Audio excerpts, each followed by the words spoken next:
What if the deepest, most primal terror we feel isn't about monsters under the bed, but the terrifying realization of what lurks beyond the edge of our understanding? What if true horror lies not in the known, but in the vast, cold, unknowable void surrounding us? This isn't just a spooky story trope. It's etched into our very DNA. From our earliest ancestors flinching at a rustle in the dark, to the existential dread stirred by modern astronomy, the fear of the unknown is humanity's oldest, strongest companion. And one man, born from his own profound isolation and cosmic dread, weaponized this fear into an entirely new kind of horror. He dared to ask, what if the universe isn't just indifferent, but actively hostile to our comprehension? Prepare to descend into the unsettling mind and monumental legacy of H.P. Lovecraft, the architect of cosmic horror. 1. The primal grip of the unknown. The oldest and strongest emotion of mankind is fear, and the oldest and strongest kind of fear is fear of the unknown. Think about that for a second. From the moment humanity took its first breath, fear of the unknown has been our constant companion. It's etched into our very DNA. Imagine our earliest ancestors, surrounded by a world they barely understood. Every rustle in the bushes, every unexplained natural phenomenon, it was all a potential threat, an unpredictable force capable of bestowing blessings or unleashing calamities. 2. From gods to science, a shifting understanding. For a long time, we tried to explain the unknown by inventing powerful beings. The ancient Greeks, for example, believed in a pantheon of gods and goddesses who held absolute sway over their world and their lives. They prayed for protection, fearing divine wrath if the gods were displeased. But something incredible happened over time. Instead of relying solely on divine explanations, people started seeking answers based on natural principles. These were the first natural philosophers, what we now call scientists. And science, my friends, has been an incredible tool, helping us unravel countless mysteries that once terrified us. But here's the twist. While science has illuminated so much, it has also revealed just how much remains truly unknown in the mind-boggling vastness of the universe.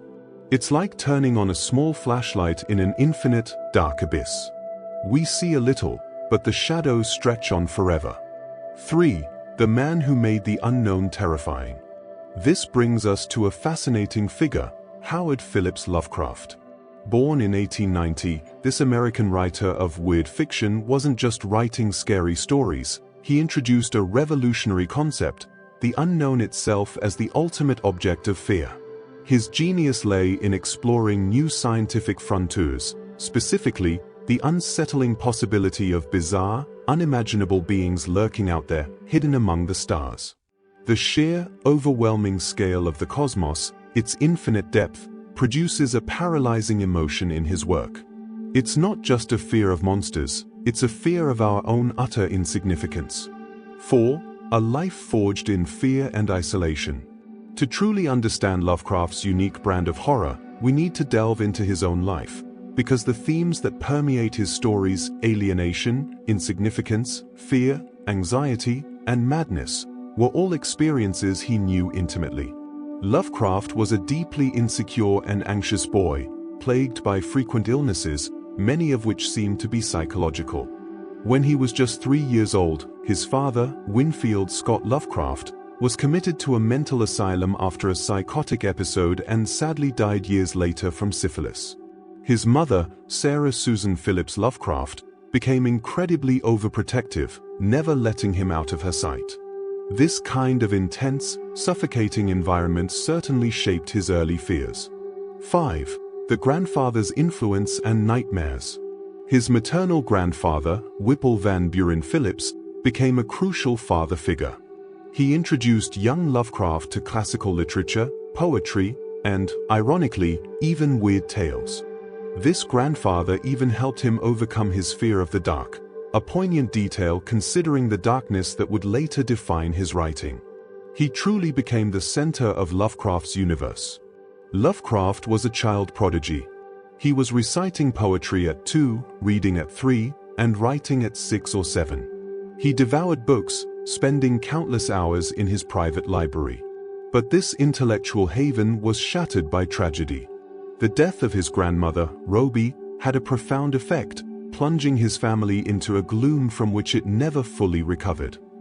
His mother and aunts wore black in mourning, and it was around this time that Lovecraft began experiencing terrifying nightmares of beings he called night gaunts.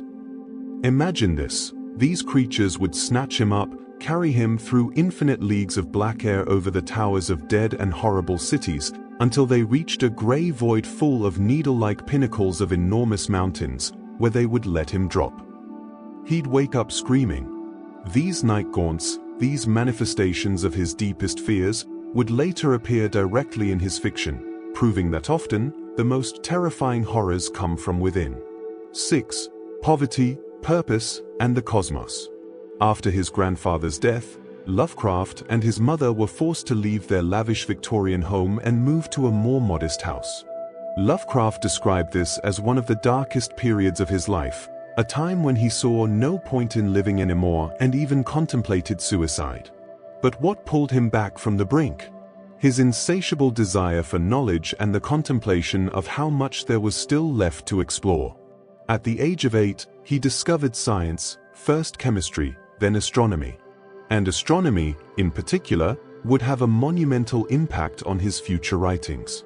It gave him a profound sense of the universe's sheer scale and the insignificance of humanity within the cosmos. We are, to him, just a tiny blip. He excelled at most subjects in school, except for mathematics. But in 1908, he suffered a nervous collapse while in high school and dropped out, remaining self-taught for the rest of his life. 7. A mother's scrutiny and public shame.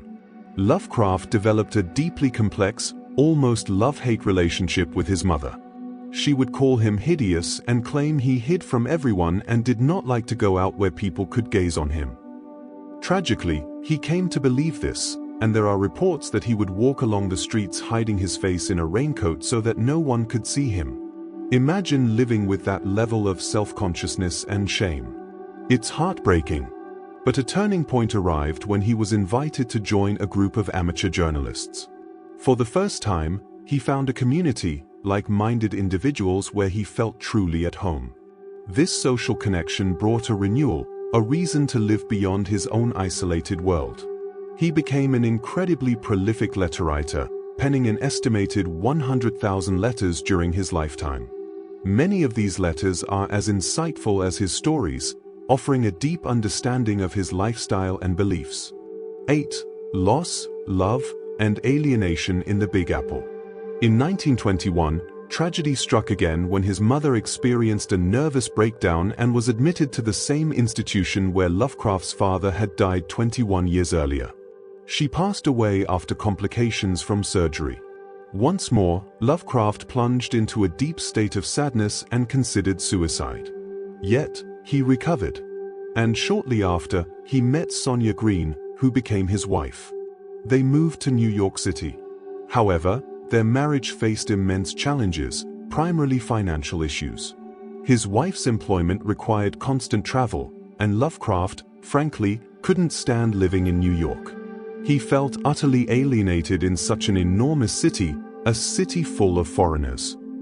His profound sense of detachment, his feeling of being an outsider, directly contributed to the unsettling atmosphere of his writings. 9. Confronting the controversial truths. Now, we need to address a highly sensitive and often controversial aspect of Lovecraft's life and work, his racism and xenophobia. It's true that at the time, such prejudices were unfortunately not uncommon. Lovecraft, to a degree, was a product of his time. However, this doesn't excuse or diminish the impact of his views, and it remains a deeply problematic element of his legacy. We must acknowledge it directly. While we appreciate his literary contributions, we can also critically examine the less savory aspects of his personal beliefs. 10. I Am Providence. In 1926, Lovecraft returned to his beloved homeland in Providence, Rhode Island, where he would live until his death. He famously declared, "I am Providence." Despite his literary genius, he continued to live on the verge of poverty. Most of his truly great works appeared in cheap pulp magazines, many remaining practically unknown during his lifetime. Imagine dedicating your life to your craft, creating groundbreaking work, only for it to be largely ignored. Lovecraft's health began to rapidly deteriorate. After experiencing excruciating pain that made him physically unable to hold a pen, he finally saw a doctor. The devastating diagnosis: cancer that had spread to his intestine. He endured constant, agonizing pain until his death in 1937. It's likely he died convinced that his work would simply dissipate into nothingness. 11. From obscurity to icon. But here's the beautiful, hopeful part of his story. Lovecraft's traumatic life could have easily ended in complete obscurity. However, many of his friends, recognizing the immense value of his unique vision, were determined to preserve his work. And thankfully, they succeeded. Today, H.P. Lovecraft is widely considered one of the greatest weird fiction writers the world has ever seen, a true pioneer of a genre he practically defined. His legacy, against all odds, endures. 12. Beyond characters, the horror of the unseen. Lovecraft's stories aren't really about traditional character development. Instead, they focus on the unsettling phenomena surrounding characters and their raw, unadulterated emotions when confronting the unknown. The bleakness of his narratives is surprisingly refreshing, and few writers have ever captured such poignant despair. His writings can genuinely shake you to your core. Lovecraft ingeniously shifted the source of horror. He moved beyond the traditional vampires, ghosts, and demons, and instead focused on the immense and unplumbed abysses beyond space and time. He drew heavily on his early studies of astronomy, which had convinced him of humanity's utter cosmic insignificance. 13. The universe doesn't care. Consider this: the universe, compared to our infinitesimally small Earth and humanity's fleeting existence, is so unimaginably vast that from a cosmic perspective, all of human history, all our knowledge, our religions, our achievements, it's all completely irrelevant and meaningless. Lovecraft hammers home the fear of the unknown and unknowable. The terror we feel when confronted by phenomena utterly beyond our comprehension, whose scope extends far beyond the narrow field of human affairs. This core philosophy is known as Cosmicism. It emphasizes the insignificance of humanity and its doings in the cosmos at large, standing in stark contrast to the anthropocentric philosophies where we often find intellectual reassurance, the idea that we are somehow central or special. This non-anthropocentrism is absolutely crucial to Cosmicism. For Lovecraft, the question of the meaning of life was better left unanswered, because the answer, if truly understood, would be devastating. Cosmicism is a form of extreme existentialism, prompting an existential crisis on an unimaginable scale, forcing us to confront the terrifying uncertainty about humanity's role in a universe that is utterly uncaring. Lovecraft unflinchingly embraced this brutal truth of reality. Things are important to us on the human scale, of course. But in the grand scheme of the cosmos, we simply don't matter.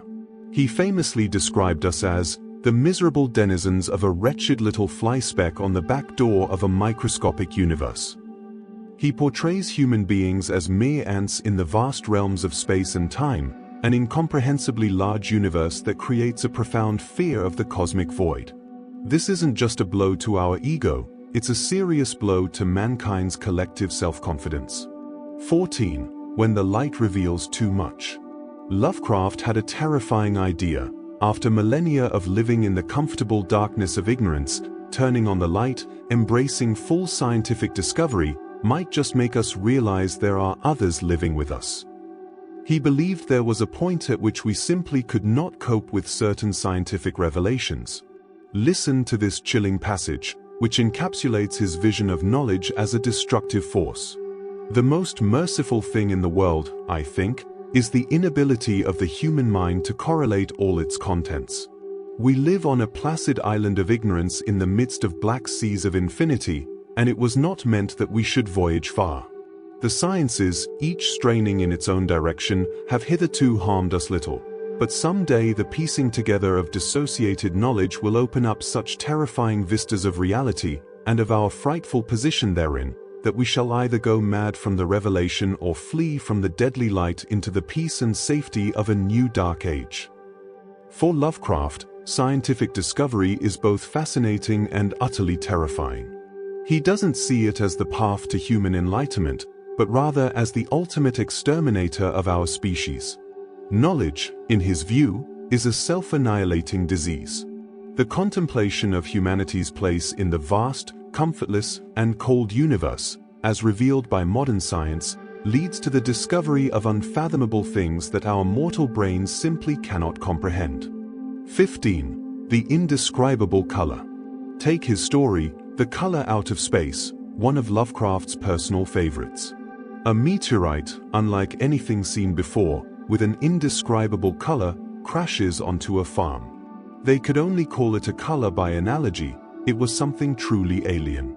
When things from beyond the cosmos enter our world, they retain their alien qualities to such a degree that humans cannot truly perceive or understand them. This cosmic malady, a never-before-seen color from outer space, completely upsets human perception and defies all scientific explanation. An unknown force poisons every living thing, while people go insane or die one by one.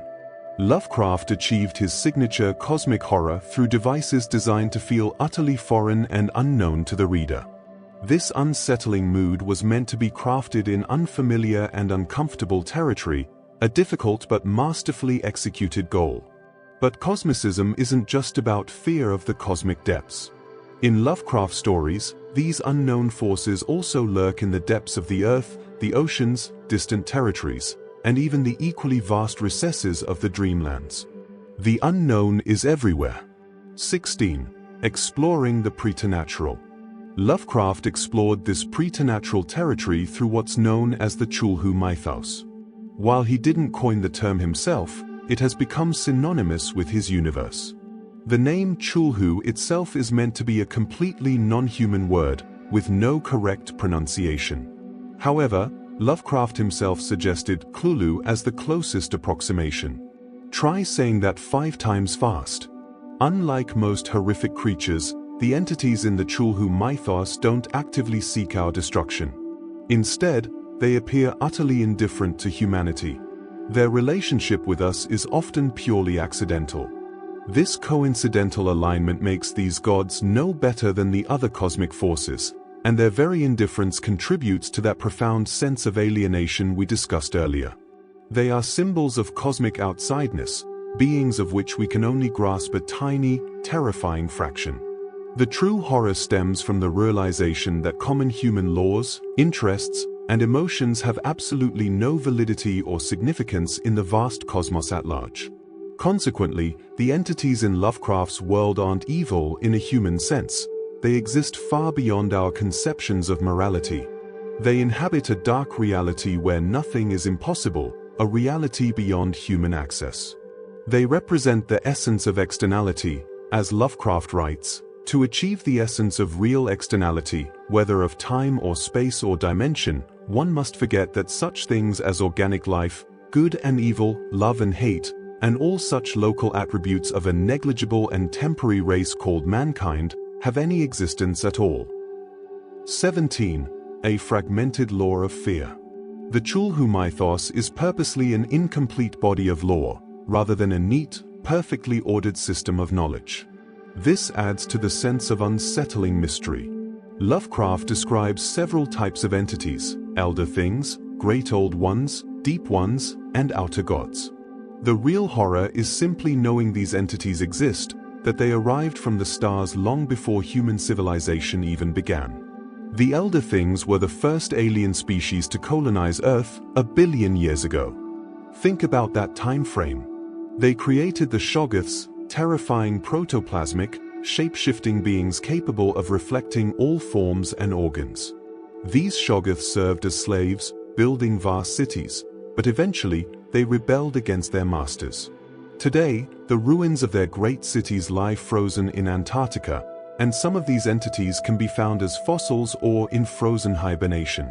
In his chilling novella, At the Mountains of Madness, A group of explorers on an Antarctic expedition encounter the Shoggoths. It was a terrible, indescribable thing vaster than any subway train, a shapeless congeries of protoplasmic bubbles, faintly self-luminous, and with myriads of temporary eyes forming and forming as pustules of greenish light all over the tunnel-filling front that bore down upon us, crushing the frantic penguins and slithering over the glistening floor that it and its kind had swept so evilly free of all litter. This isn't just a monster, it's an incomprehensible, terrifying force of nature. The Great Old Ones, on the other hand, are a group of unique, immortal beings who once ruled as gods over Earth but now reside in a state of stagnant yet eternal slumber in various locations around the globe. Think of them as cosmic demigods. Cthulhu is one such entity, famously the high priest and the great dreamer who lies in a deep slumber beneath the ocean. He is described as a monster of vaguely anthropoid outline, but with an octopus-like head. And it's no coincidence, octopi are some of the most truly alien creatures we know on Earth. Lovecraft's description of Cthulhu is iconic. The thing cannot be described. There is no language for such abysms of shrieking and immemorial lunacy, such eldritch contradictions of all matter, force, and cosmic order. A mountain walked or stumbled. Cthulhu's name itself echoes the word chthonic, meaning one who inhabits the underworld. He resides in the cyclopean underwater city of Alaya, deep within the unknown, within the very unconscious of humanity. He is sleeping yet eternal, waking yet dreaming, dead yet alive. It's a paradox that drives you mad. And then there's that famous, chilling line, that is not dead which can eternal lie. And with strange aeons even death may die. This mysterious couplet expresses Cthulhu's immense existence beyond human thought. In its eternal form, even the concept of death itself is rendered meaningless. He cast a spell on the other Great Old Ones. While they no longer live, they have never truly died. While asleep, they communicate with humans through the dreamlands of the collective unconscious. Cthulhu, therefore, becomes a source of constant, underlying anxiety for mankind, operating at an unconscious level. Around the world, cults devoted to Cthulhu praise the Great Old Ones, chanting the terrifying refrain, "In his house at Alaya, dead Cthulhu waits dreaming." The terrifying prophecy, when the stars align, the underwater city of Alaya will rise, and with the help of the eternal Cthulhu cult, the Great Old Ones will awaken and reclaim what was once theirs. The cult, however, prays to their own demise, utterly unbeknownst to them, as these entities are beyond good and evil. Any hint of malevolence is strictly a human interpretation, an attempt to explain the unexplainable. In The Call of Cthulhu, the protagonist, initially consumed with curiosity, travels the world to unravel mysterious findings. But upon discovering the horrifying truth of the Great Old One's existence, he is left terrified. "I shall never sleep calmly again when I think of the horrors that lurk ceaselessly behind life in time and in space." This is the heart of cosmic horror. The truth itself is the monster. Lovecraft also introduced the Deep Ones in The Shadow over Innsmouth, an ocean-dwelling amphibious humanoid race with strong ties to Cthulhu and a disturbing affinity for mating with humans. They worship Dagon, the most powerful of the Deep Ones. It's a chilling concept, humanity merging with something profoundly alien. But the most powerful of all entities are the outer gods, cosmic beings located far beyond the confines of Earth. The most notable include Yog-Sothoth, Shub-Niggurath, Nyarlathotep, and Azathoth. Most of them dwell in the outer voids, beyond thought and existence, beyond the ultimate gate which leads fearsomely and perilously to the last void which is outside all Earths, all universes, and all matter. The ultimate gate can only be unlocked with the Silver Key, an ancient artifact that unlocks the very fabric of space and time, granting access to remote places of the universe. It also allows one access to all the possible lives one may live or have lived, a terrifying multiverse of possibilities. This gate is guarded by Yog-Sothoth, for whom time and space share no boundaries. Lovecraft described him as, Yog-Sothoth knows the gate. Yog-Sothoth is the gate. Yog-Sothoth is the key and guardian of the gate. Past, present, future, all are one in Yog-Sothoth. Yog-Sothoth holds the knowledge of everything and is its gatekeeper. Those who worship him seek the key to forbidden knowledge. But this pursuit always leads to madness, as it opens a door to places we were never meant to travel. Lovecraft described Shub-Niggurath as Yog-Sothoth's wife, a hellish, cloud-like entity. Beyond this, there isn't much else to her. She's often referred to as the not-to-be-named one, emphasizing her unknowable nature. While most of the outer gods are exiled to the stars, Nyarlathotep, however, is uniquely active. He frequently walks the earth in the guise of a human being. He acts as a go-between for humans and the gods, linking us to these incomprehensible entities. As the crawling chaos and cosmic shapeshifter, he has infinite shapes and innumerable forms. He is deliberately deceptive and manipulative, representing the archetype of the trickster.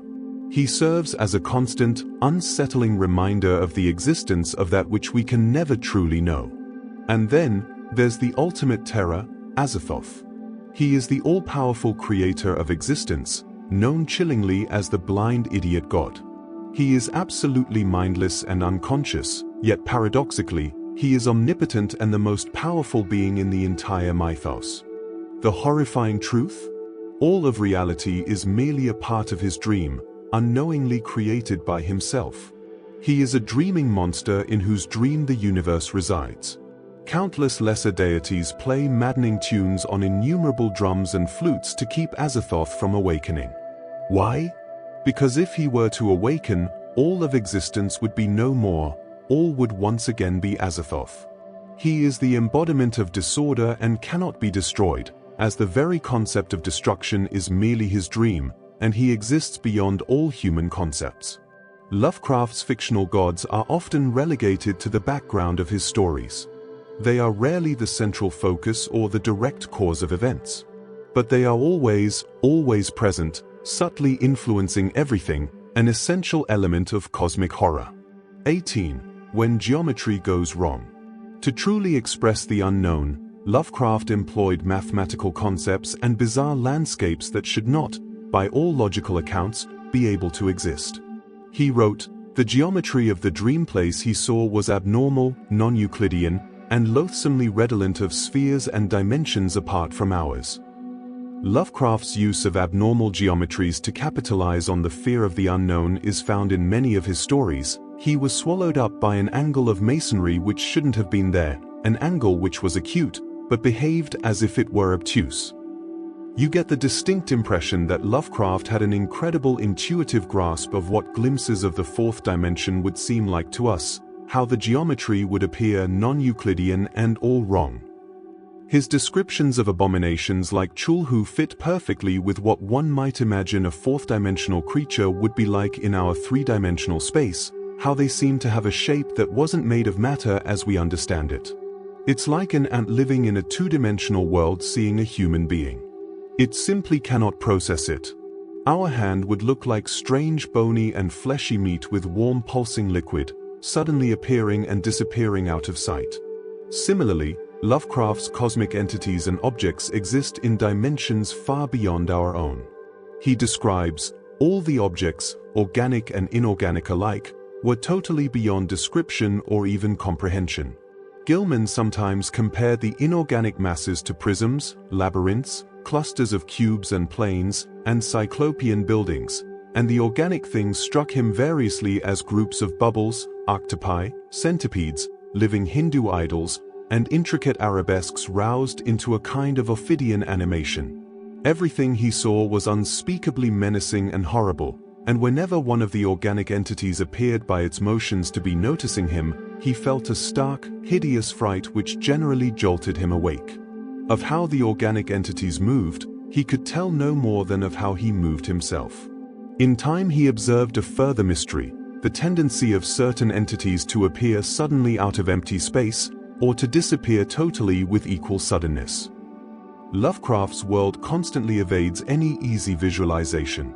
We can only hint at their descriptions with our limited knowledge, adding to the profound uncanniness of the unknown. If we were to be tormented by these creatures, we would be utterly powerless to resist. We can't even perceive them unless they choose to enter our three-dimensional world. They watch our every move, while we see nothing of them. We are entirely at their mercy. At any moment, one of these cosmic entities could seep through into our dimension, instantly kill us, and disappear without a trace. When we see what is supposed to remain unseen, and it becomes our new, horrifying reality, it induces true cosmic horror, disorientation, and profound anxiety. Having the very fabric of space and time, physics, and the laws of nature change into completely unknown ones is something that leaves one without words. Only our emotions are left exposed, at their mercy. 19. The silence of the void. If we don't know something, we instinctively create our own answers: who created the universe, what happens after death, and so on. Why? Because we simply cannot bear the silence of the void, the emptiness of not knowing. But in Lovecraft's world, many characters who seek forbidden knowledge only descend into madness from the revelation of it. The most infamous forbidden book being the dreaded Necronomicon, written by the mad Arab Abdul al-Hazred. The pursuit of knowledge often leads directly to the character's death. Yet, despite knowing the risks, many continue to pursue forbidden knowledge, drawn by its terrifying allure. Coming to know a certain reality can result in a full or partial destruction of the self. For instance, imagine receiving a devastating medical diagnosis. What was unknown is suddenly made known, and it's at least partially horrific because you didn't always know it to be the case. Yet, once the presence of the disease is known, it becomes part of you. There is no resisting such revelations. There's no going back. This is the essence of forbidden knowledge in Lovecraft stories. 20. The unconscious as the unknown. Lovecraft also had a lifelong interest in dreams, and many of his stories are products of his own nightmares. The unconscious mind, in his work, deeply symbolizes the archetype of the unknown. In Lovecraft's world, the dreamlands are terrifying windows into forbidden knowledge and forces beyond humanity's understanding. They are a vast, uncanny, and incomprehensible dimension that can be entered through dreams. The Dream Cycle, a series of Lovecraft's short stories and novellas, with the dream quest of unknown Kadath being one of the most notable, illustrates the immense scope and wonder and terror of humankind's ability to dream. Everyone has their own unique dreamland, but they also share a common, general land of vision, a collective unconscious of cosmic dread. Otherness, the anti-human becoming. 21. Stripped of preconceptions. Lovecraft stories are so bizarre, so profoundly alien, that the average reader is often stripped of all their preconceptions about reality and even their fundamental sense of self. In his narratives, characters who cling desperately to their individuality and try to preserve it are often the very ones who succumb to madness. The concept of otherness, the quality of being fundamentally different, becomes crucially important to integrate. The self and the other are meant to be simultaneously accepted. In the story Through the Gate of the Silver Key, the protagonist, Randolph Carter, holds the mysterious silver key and opens the ultimate gate. There, he witnesses his past and future selves, but he also begins to see countless Carters in every known and suspected age of Earth's history. These Carters are all equally him, a terrifying dissolution of unique identity. He even notes how each small decision alters who each of those Carters become in their own timelines. This omniscient awareness leads to a profound loss of individuality.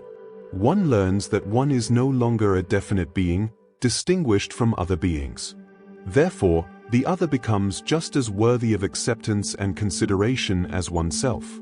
French philosopher Gilles Deleuze describes this as a transformation from paranoia to schizomadness, concepts used as philosophical metaphors for perceptions of one's identity.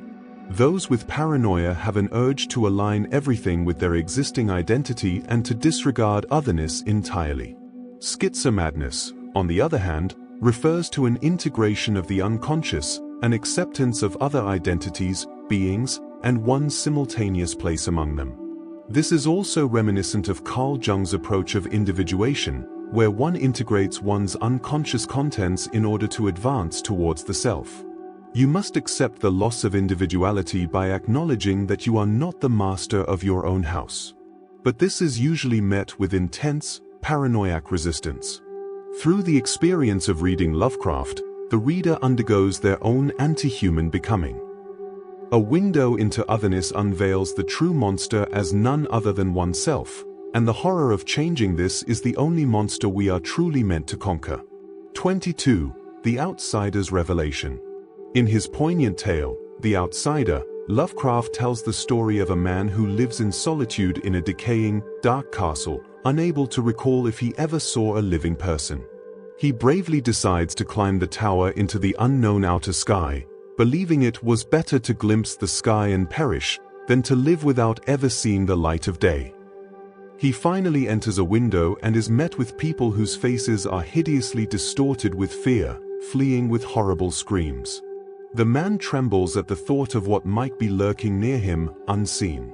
Then, he sees a reflection. I know always that I am an outsider, a stranger in this century and among those who are still men. This I have known ever since I stretched out my fingers to the abomination within that great gilded frame, stretched out my fingers and touched a cold and unyielding surface of polished glass. This chilling ending reveals the ultimate other. The monster, the outsider, is himself. It's a powerful, unsettling realization that Lovecraft masterfully delivers. I hope you've enjoyed this deep dive into the cosmic horror of H.P. Lovecraft, a master of fear who showed us that the greatest terrors lie not in what we know, but in what we can never truly comprehend. Thank you for watching, and remember, there's always something lurking just beyond the veil of your understanding.